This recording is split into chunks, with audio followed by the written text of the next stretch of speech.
Peter B. Collins, News and Comment. It's Wednesday, January 8th, 2020. Trump ruined my breakfast this morning by delivering a 9-minute teleprompter speech. He's always worst with a prompter. And so I decided to replay his speech for you and talk back to it just like I did when I was screaming at my flat-screen television this morning. And we do appear to have reached a moment of calm. I don't believe that this is going to last long. I don't think we have heard the last from Iran in response to our treacherous entrapment and assassination of their top general, Qasem Soleimani. But last night there was an airstrike.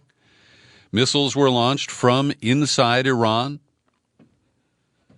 aimed at 2 bases in Iraq, and it appears that the intentional targeting was not to cause any major destruction or take out any human beings, Iraqi or American. At least that is the circumstantial evidence that is before us right now. So let's go directly to the president's remarks, and of course this was orchestrated with the television in mind. That's how Trump always does it. And he brought out generals, his dangerous vice president, his secretary of defense of the moment, and of course they have to form the chorus behind him because he believes these images convey power and unity, and, maybe to some people they do, but I consider it just a kind of window dressing that he is very fond of. So let's listen to the president's speech, and I will interrupt it as needed along the way. He began without even saying good morning, my fellow Americans, or any of the traditional opening of a presidential remark or address, with a declaration. And it's a declaration that could have been written in Israel by Benjamin Netanyahu. As long as I'm president of the United States, Iran will never be allowed to have a nuclear weapon. Good morning. So let's start here, because Trump is trying to frame this for the benefit of his Republican base and the neocon elements still alive and well in American politics. And think about it. Killing Soleimani didn't have anything to do with Iran's nuclear program. The only stretch you could say is that the long-term cause is that Trump breached the six-nation agreement, the JCPOA, with Iran, then imposed sanctions, and Iran has responded in various ways. Most of the allegations against Soleimani are exaggerated. Some are flatly false. But by opening his speech this way, and we're told that Trump insisted on that, he added it to text that had been drafted overnight by people at the Pentagon and the State Department. And so by framing it in this manner, he really is not de-escalating, as most of the media accounts lead us to believe. And this leaves the open conflict between the U.S. and Iran based on the phony notion that Iran wants to develop a nuclear weapon. And we'll go into detail on that a little bit more. You know that I believe Gareth Porter's work, the journalist and historian who has shown that at least since 2003, the supreme leader of Iran has decreed that it will not develop a nuclear weapon, and it appears to be based on the miserable experience of chemical weapon usage in the Iran-Iraq War of the 1980s. And, of course, we helped supply those chemical weapons to Saddam Hussein. The president continued. I'm pleased to inform you the American people should be extremely grateful and happy. No Americans were harmed in last night's attack by the Iranian regime. We suffered no casualties. All of our soldiers are safe, and only minimal damage was sustained at our military bases. Our great American forces are prepared for anything. Now, this is an interesting comparison here, because after the phony claims that Syria had deployed chemical agents in Douma, Syria, Trump launched some cruise missiles. And he didn't hit anything. Didn't really take out any important airport. We saw in some of the forensic analysis that this has occurred both times that Trump has struck into Syria, where we launched missiles, we created headlines and big TV stories in the United States. We looked tough, but nothing happened. And it appears that Iran borrowed that in the playbook that they used for the incidents of the last 24 hours or so. Iran appears to be standing down, which is a good thing for all parties concerned and a very good thing for the world. No American or Iraqi lives were lost because of the precautions taken, the dispersal of forces, and an early warning system that worked very well. Now, this early warning system, what was it? Well, of course, when anybody launches a missile, the U.S. eyes in the sky, the satellites, our drones, our reconnaissance planes, they can see it. And so that did occur. But we also know that the Iranians sent advanced warning to the Iraqi government, and the Iraqi government alerted the United States.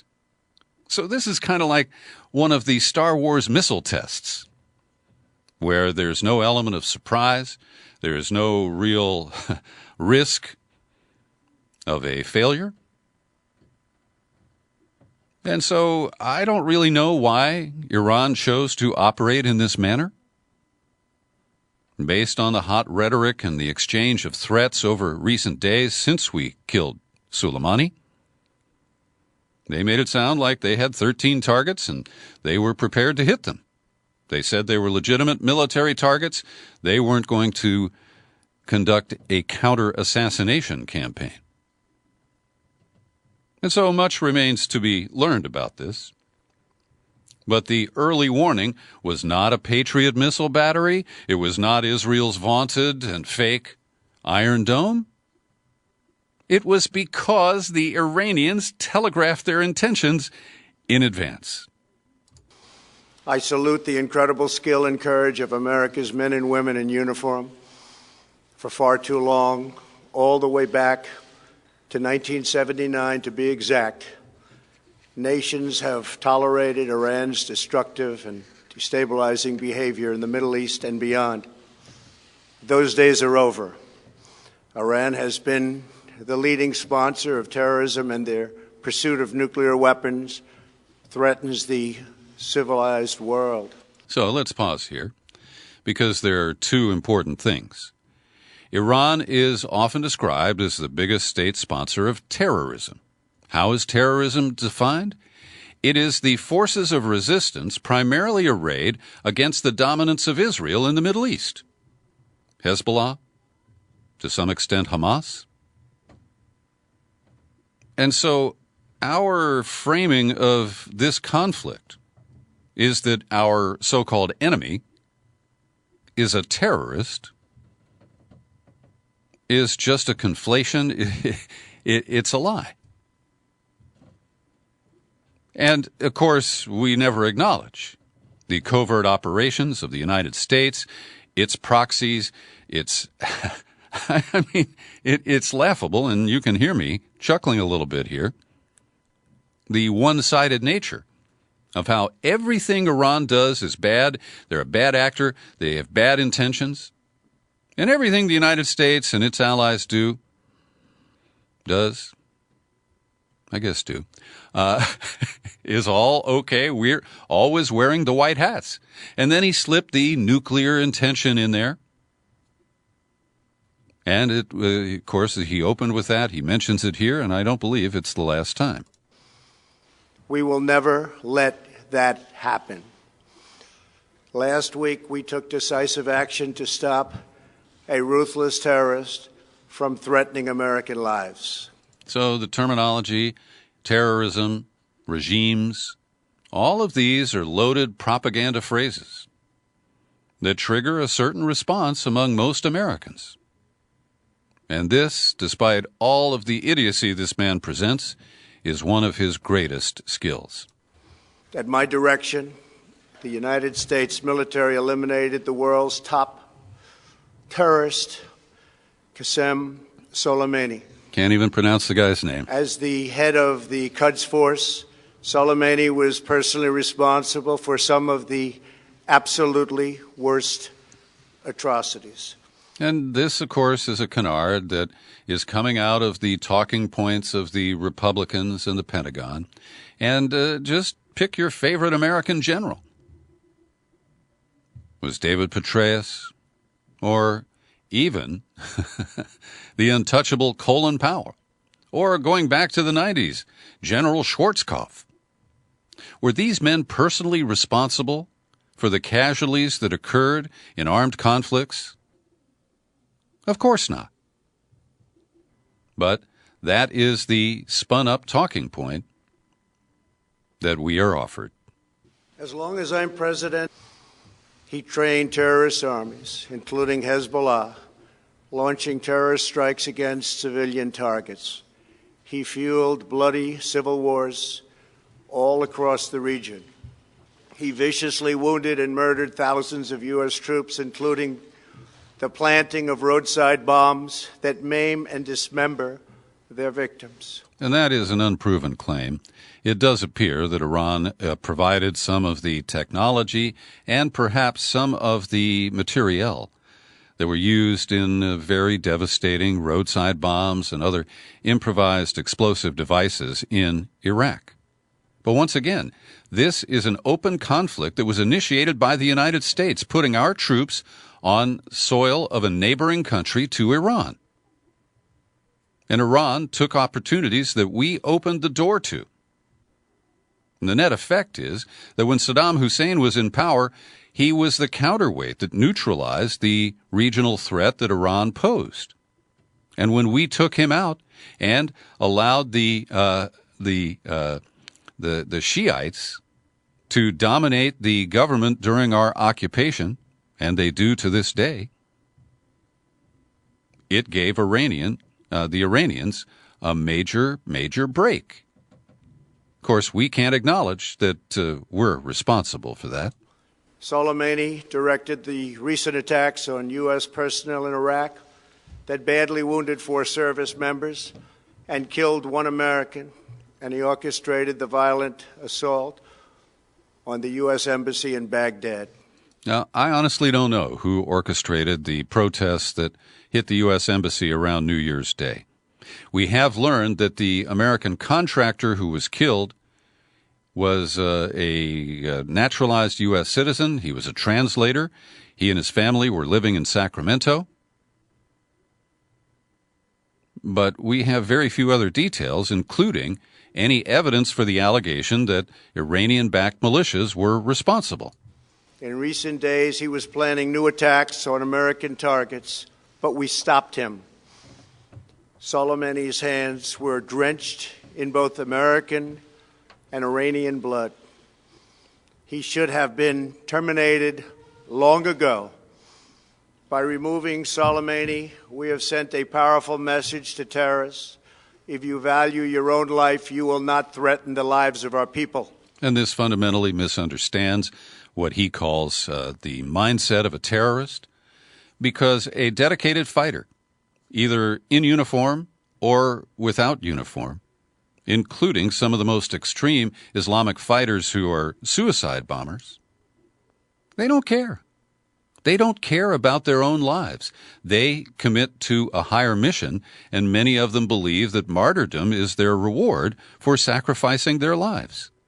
And so to imagine that Trump can present a threat by setting the example of our assassination of Soleimani as a way of limiting the behavior of others, it's plain irrational and based on ignorance.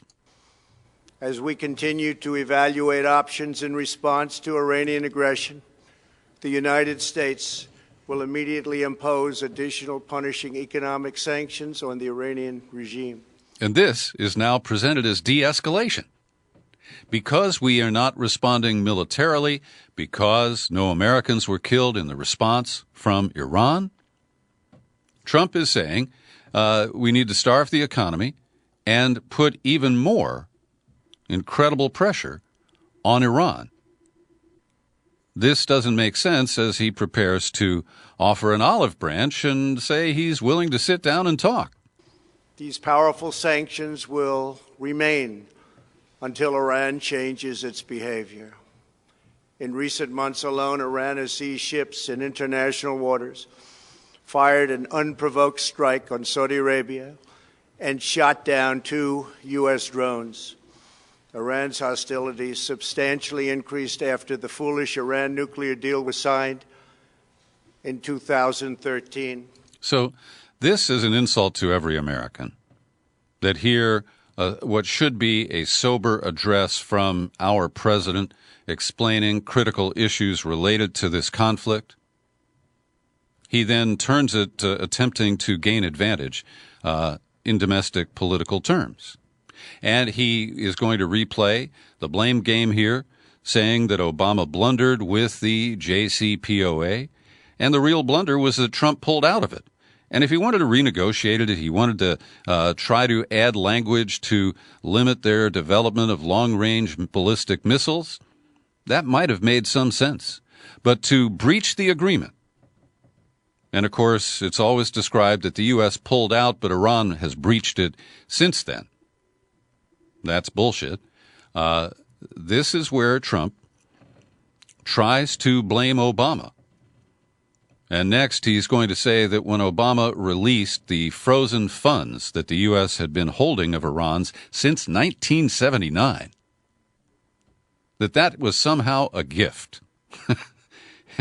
And this is a canard that shows up in Republican polling and political research.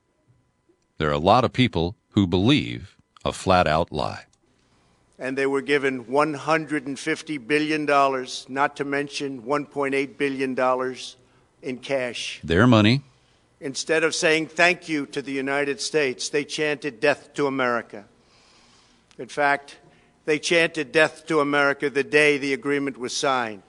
And we've been over this. It is a common chant, and it doesn't have the literal meaning that people take it for, but it's an easy target of bombast and demagoguery, and that's how Trump uses it. Then Iran went on a terror spree, funded by the money from the deal, and created hell in Yemen, Syria, Lebanon, Afghanistan. And let's take this apart. Because Iran didn't create hell in Yemen, Saudi Arabia did with the help of the United States. Iran did not create hell in its neighboring Syria. That came from the Gulf states, Saudi Arabia, and then the meddling of the United States, followed by the intervention of Russia. And so blaming these issues on Iran is flatly false. The missiles fired last night at us and our allies were paid for with the funds made available by the last administration. He has no proof of that. The regime also greatly tightened the reins on their own country, even recently killing 1,500 people at the many protests that are taking place all throughout Iran. Now, that's a dubious figure. I have heard credible numbers as high as 500, but the 1,500 number, we don't have any evidence of that. And Trump continues. The very defective JCPOA expires shortly anyway. That's not true. It has up to 15 years to run, depending on how you interpret the elements of it. And gives Iran a clear and quick path to nuclear breakout. That's a Netanyahu talking point. Iran must abandon its nuclear ambitions and end its support for terrorism. And let me pause here to cite a couple of items that are in the media today. Over at BuzzFeed, the Millennials corporate media outlet, pretty good article citing two nuclear experts, Corey Hinderstein of the Nuclear Threat Initiative, saying, is this a sign, the increased enrichment of uranium that they have announced in recent days, is this a sign that Iran is racing toward a bomb? Absolutely not, says Hinderstein. We are not seeing behavior that points in that direction. And then BuzzFeed, typical of the corporate media and its acceptance of the framing and talking points of the government, says Iran has steadily breached parts of the agreement since Trump pulled the U.S. from the agreement in 2018. That's what I referenced a little earlier. And here is another expert. His name is Miles Pomper from the Center for Non-Proliferation Studies. I see no signs of Iran rushing to build a bomb, and doing so would almost certainly not be in their best interest, inviting an attack by the U.S. or Israel. This is just a negotiating lever for the Iranian government, and that is my view as well. They are using ambiguity because they saw what happened to Gaddafi. They saw what happened to Saddam when they either abandoned nuclear or weapons of mass destruction, or they, were taken out like Saddam. And so that's the reason why there is this cat and mouse game. And even Max Boot, the neocon who has turned on Trump, in an op-ed in the Washington Post, says Trump constantly reiterates he will never allow Iran to acquire a nuclear weapon, but it's closer to that goal now than it was when Trump took office. So we have to really take this apart and hear the pure propaganda and the opportunistic lies that Trump is serving up. The time has come for the United Kingdom, Germany, France, Russia, and China to recognize this reality. They must now break away from the remnants of the Iran deal, or JCPOA. And we must all work together toward making a deal with Iran that makes the world a safer and more peaceful place. Now, just consider the nations that Trump ticked off. He has pissed off every last one of them, and he has shown himself to be a liar, a bluffer, and a man who cannot be trusted. After all, he pulled out of the previous Iranian deal, and why would he honor any agreement that he subsequently negotiates? He is completely unreliable, and a new poll by the Pew Center, and it was a huge poll that they conducted worldwide with thousands and thousands of respondents. And what it shows is that the world is deeply skeptical of this guy because majorities of people in 33 nations disapprove of Trump's policies, including the tariffs and the trade wars that he started, withdrawing from the climate change agreement, withdrawing from the nuclear agreement with Iran, building a wall on the southern border, and the crackdown on immigration that he has conducted. The only countries where majorities don't feel that way and have confidence in Trump doing the right thing are Israel, the Philippines, Kenya, Nigeria, and India. So he has alienated so many elements of the world community that there is very little to work with, even if you took seriously the intentions he's stating today. Allows Iran to thrive and prosper and take advantage, and we must all work together toward making a deal with Iran that makes the world a safer and more peaceful place.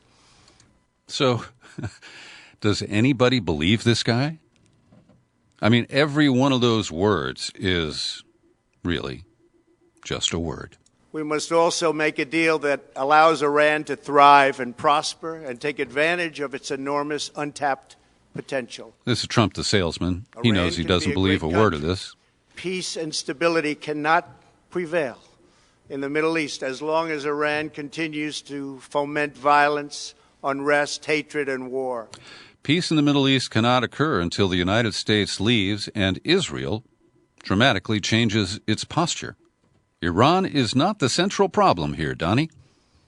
The civilized world must send a clear and unified message to the Iranian regime. Your campaign of terror, murder, mayhem will not be tolerated any longer.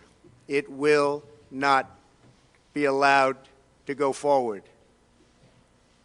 Today, I am going to ask NATO to become much more involved in the Middle East process. Now, this is the biggest joke so far. He has trashed NATO at the recent summit in London. People were turning their backs on him, and he was stinking up the whole room. And now he is asking the organization that he has treated so awfully to come forward and bail out the United States. This is basically a face-saving way of saying we want to turn this over to NATO and get our troops out. I hope that the troops out part happens. I'm not sure NATO is ready to support the United States in the Middle East any further. Over the last 3 years, under my leadership, our economy is stronger than ever before, and America has achieved energy independence.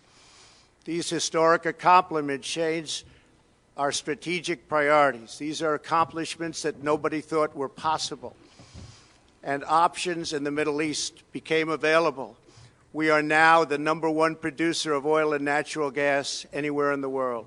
And really, considering climate change, that's nothing to brag about, and we actually achieved so-called independence under Obama. We are independent, and we do not need Middle East oil. The American military has been completely rebuilt under my administration at a cost of $2.5 trillion. U.S. armed forces are stronger than ever before. I don't know where you got that figure. Our missiles are big, powerful, accurate, lethal, and fast. And what's behind your zipper, Don? You want to just tell us about that, too? Hmm? The fact that we have this great military and equipment, however, does not mean we have to use it. We do not want to use it. We just want to bully American people. Strength, both military and economic, is the best deterrent. 3 months ago, after destroying 100% of ISIS and its territorial caliphate, we killed the savage leader of ISIS, al-Baghdadi. Now, the claim that we defeated ISIS is just a flat-out lie, and it has to grind against the Iranians, knowing that General Soleimani was a critical factor in helping defeat the remnants of the so-called Islamic State. And Trump here is completely rewriting history. This is hardly based on any facts or evidence. Who was responsible for so much death, including the mass beheadings of Christians, Muslims, and all who stood in his way. He was a monster. Al-Baghdadi was trying again to rebuild the ISIS caliphate and failed. Tens of thousands of ISIS fighters have been killed or captured during my administration. ISIS is a natural enemy of Iran. The destruction of ISIS is good for Iran, and we should work together on this and other shared priorities. Well, in fact, we truly did. We didn't admit it. But again, Soleimani, the guy we killed, was the central figure in the bizarre alliance of Iranians helping the United States get ISIS out of Iraq, while Russia really took over the fight against the Islamic State in Syria. Finally, to the people and leaders of Iran, we want you to have a future, and a great future, one that you deserve, one of prosperity at home and harmony with the nations of the world.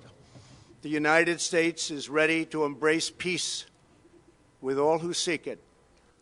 I want to thank you, and God bless America. Thank you very much. Thank you. Now, that last line is just purely contemptible and unbelievable.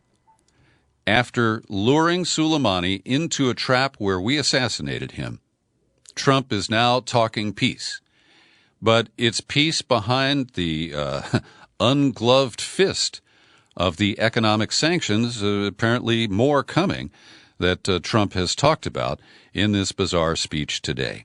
So where does this leave us? Well, I pick up three key messages from the manner and effect of Iran's so-called response to the assassination of Soleimani. One is they lobbed those missiles and didn't hurt anybody, but they demonstrated that they do have long-range missiles that are capable of hitting not only Iraq, but also Israel and other critical U.S. assets, including Bahrain, Qatar, the UAE, and other places where we have troops and bases in the region. Number two, the message is clear, and it's coming from both Iran and Iraq, that they want the United States out of the Middle East. And number three, Iran clearly indicated that they don't want war with the United States. In today's show file, I've linked to some interesting reports and commentary. Pepe Escobar published a piece at Consortium News before Trump gave his speech today, and his sources had already tipped him that Trump would try to de-escalate the situation. A top U.S. intel source is cited, and he said it's unlikely that Trump will escalate. This could provide him with the opportunity to leave the Middle East, except for the Gulf states. Trump wants to get out. The fact that Israel could be hit next by Iran will probably cause them to pull back and not order Trump to bomb Iran itself. So there's some other interesting reporting from Pepe. I encourage you to check it out. I've also linked to a few other pieces that I think you would find interesting. And there is other news that I want to cover briefly here before we wrap up today's News and Comment podcast. Just hours after the Iranian missile response into Iraq, a Ukrainian airliner took off from Tehran with 176 people on board, and minutes later, it went silent. The transponder was apparently turned off for several minutes, and then the plane erupted in flames and crashed to the ground. An Iranian news agency shared a video showing the pre-dawn crash. It was at 6 a.m. Iranian time, with the aircraft apparently in flames descending in the distance before a bright burst filled the sky on impact. So it is very strange that Ukraine was the nation whose airliner crashed under these murky circumstances. The plane had reached altitude of 8,000 feet and 300 miles per hour. And I can only speculate at this point, and they're telling us not to. But there is the significant possibility that that plane was taken down. Now, that could be an Iranian action, but it would be more likely a false flag operation, and the number one suspect for a false flag would be the good old CIA and the U.S. of A. The concerns remain about potential cyber warfare launched against the United States. Of course, we conduct it every day and never admit it. We're just victims of these terrible hackers and governments worldwide. But with the release or the theft of the Vault 7 hacking tools, well, it's possible to project a hack on anybody else. And one of the reports is that on January 5th, there was a huge spike in Instagram posts that were aimed at Ivanka, at Donald, at Don Jr., and the Trump Organization's Instagram page. And this is a possible indication of Iranian activity. But as I've pointed out, it could be Baron Trump. It could be, hackers from almost anywhere. But the timing will lead many people just to conclude without questioning, oh, yeah, that came from Iran. Also, interesting report from Li Feng at The Intercept, identifying a controversial Republican lobbyist and Trump loyalist named Nick Musin. He, I believe, is a restaurateur, but he is a physician. I'm mixing him up with somebody else. He is a medical doctor and former aide to Ted Cruz, and served on the Trump campaign in transition. And he moved into lobbying. He got a contract from the Voice of America, Persian, and that channel is now described as 24/7 blatant propaganda calling for regime change, even, of course, as Trump officially says, that's not our goal. So Muzin has also picked up a $500,000 lobbying contract from a shell company that is intended to boost an Albanian political party aligned with the Russian government. He drained the swamp to make room for some new crocodigators. Also, one of the big stories that I have found reported today only at the scrappy independent media outlet Mint Press News is in the nation of India, there are 250 million people who went on strike yesterday. There's been almost no coverage. There is a reference to a brief report from Reuters, but I've seen no coverage of this anywhere else. This general strike, with 250 million people participating, is aimed at protesting the government of Narendra Modi, his racist and anti-people and anti-worker policies. We'll see if the corporate media catches up on that one. The battle over impeachment, the standoff continues between Speaker Pelosi and Majority Leader McConnell. A couple of comments from presidential candidates. Cory Booker: I think Pelosi has dealt with this challenge for the last many months in a masterful way, and those impeachment articles will come over here in the Senate for a vote in due time. And Elizabeth Warren simply said it's up to Speaker Pelosi. And Mitch McConnell is now adding the kind of war fever element and saying that at the very same time a global crisis was unfolding in real time, triggered by the president, she published another Dear Colleague letter saying she intends to keep our commander-in-chief in this limbo indefinitely. Now, last week, McConnell was celebrating, saying she's refusing to send me something that I don't want. And now they're just so eager to proceed with impeachment, and they refuse to identify the rules, including whether witnesses like Johnny Mustache John Bolton will be called to testify. And finally today, a Facebook executive's memo that is leaked. The guy's name is Andrew Bosworth, and he said that Facebook, he answered the question, was Facebook responsible for Donald Trump getting elected? I think the answer is yes, he wrote, but not for the reasons anyone thinks. He didn't get elected because of Russia or misinformation or Cambridge Analytica. He got elected because he ran the single best digital ad campaign I've ever seen from any advertiser. And he brags about how, Trump was masterful in his use of Facebook. Trump accepted the insertion of Facebook employees in his campaign office who helped him further target. And whether Cambridge Analytica's data was used for the dark targeting, we know that Trump and his guru, Brad Parscale, did successfully reach racist Americans with racist messages, people who hate liberals with anti-liberal messages, and right on down the line.